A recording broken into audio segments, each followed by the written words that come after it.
জি বাংলা সারেগামাপায় একজন শিল্পী গান গাইছেন আর তার নামের ঠিক নিচেই লেখা আমার শহরের নাম ধর্মনগর ত্রিপুরা, অর্থাৎ আমার শহর থেকে জি বাংলা পাতে রিপ্রেজেন্ট করেছেন এমন একজন, তার নাম বিশ্বপ্রিয়। আমরা তো সবাই জানি, তাকে চিনি, সারা ভারতবর্ষ এখন এক নামে চিনে বিশ্বপ্রিয়কে। এবং শুধু পার্টিসিপেন্ট নয়, জি বাংলা সারেগামাপার ফাইনালিস্ট বিশ্বপ্রিয়। ওর জি বাংলার টার্মস অ্যান্ড কন্ডিশন যা ছিল তার ফাইনাল শেষ করে নিজের শহরে এসে পৌঁছেছে এবং আমরা লার্নার্স পরিবার খুবই আনন্দিত যে আমরা আজকে বিশ্বপ্রিয়কে পেয়েছি। আমি ফোন করে বলেছিলাম যে তোমাকে আসতে হবে, এবং আমরা যে আগামী 15 তারিখ বন্দে মাতরমের উপর একটি নাটক করতে যাচ্ছি অর্ধেন্দু ভট্টাচার্য স্মৃতিভবন প্রাঙ্গণে 15ই জুলাই, আমাদের কলাকুশলীরা রিহার্সেল দিচ্ছে, তাদেরকে উৎসাহ দেওয়ার জন্য আমি অনুরোধ করেছিলাম বিশ্বপ্রিয়কে।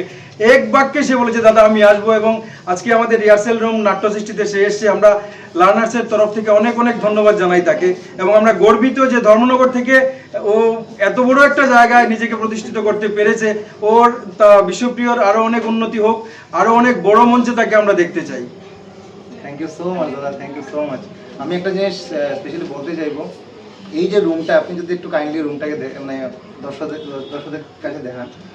এই রুমটাতে আমি প্রবাবলি 2020 বা 21-এ একবার এসেছিলাম, ছোট একটা প্রোগ্রাম ছিল আমাদের এখানের মধ্যে, তো আমি সেই প্রোগ্রামে পার্টিসিপেট করি। তো এই রুমের মধ্যে আমাদের জেমিংটা হয়েছিল। তো আজকে এসে এই ছোটো ছোটো সবাইকে দেখে আমার দারুণ খুব ভালো লাগছে। মানে বেসিক্যালি কী হয়, এই ছোটো রুম থেকেই কিন্তু আমরা বড় বড় মঞ্চের যাওয়ার সেই যে আমরা স্বপ্ন, মানে এই রুমগুলো থেকেই শুরু হয় বেসিক্যালি। এই রুমের মধ্যে যা যা রিহার্সেল, যা জেমিং হয়, সেইগুলোই পরবর্তীকালে গিয়ে আমাদের খুব হেল্প করে। তো আমার খুব ভালো লাগছে বেসিক্যালি এখানে এসে। Thank you so much. আগামী প্রজন্মকে কি বলবেন এই ব্যাপারে? একটা কথা বলবো, মানে মেহনত করে যাও, হার্ডওয়ার্কের মানে কোনো ইয়ে নেই। হার্ডওয়ার্ক করলে সবসময় মানে সাকসেস আসবেই সবসময়। আমি নিজেই লাইভ একটা এক্সাম্পল। আমি মিউজিকের সাথে মানে অনেক দিন থেকেই মিউজিক থেকে অনেকটাই দূরে ছিলাম।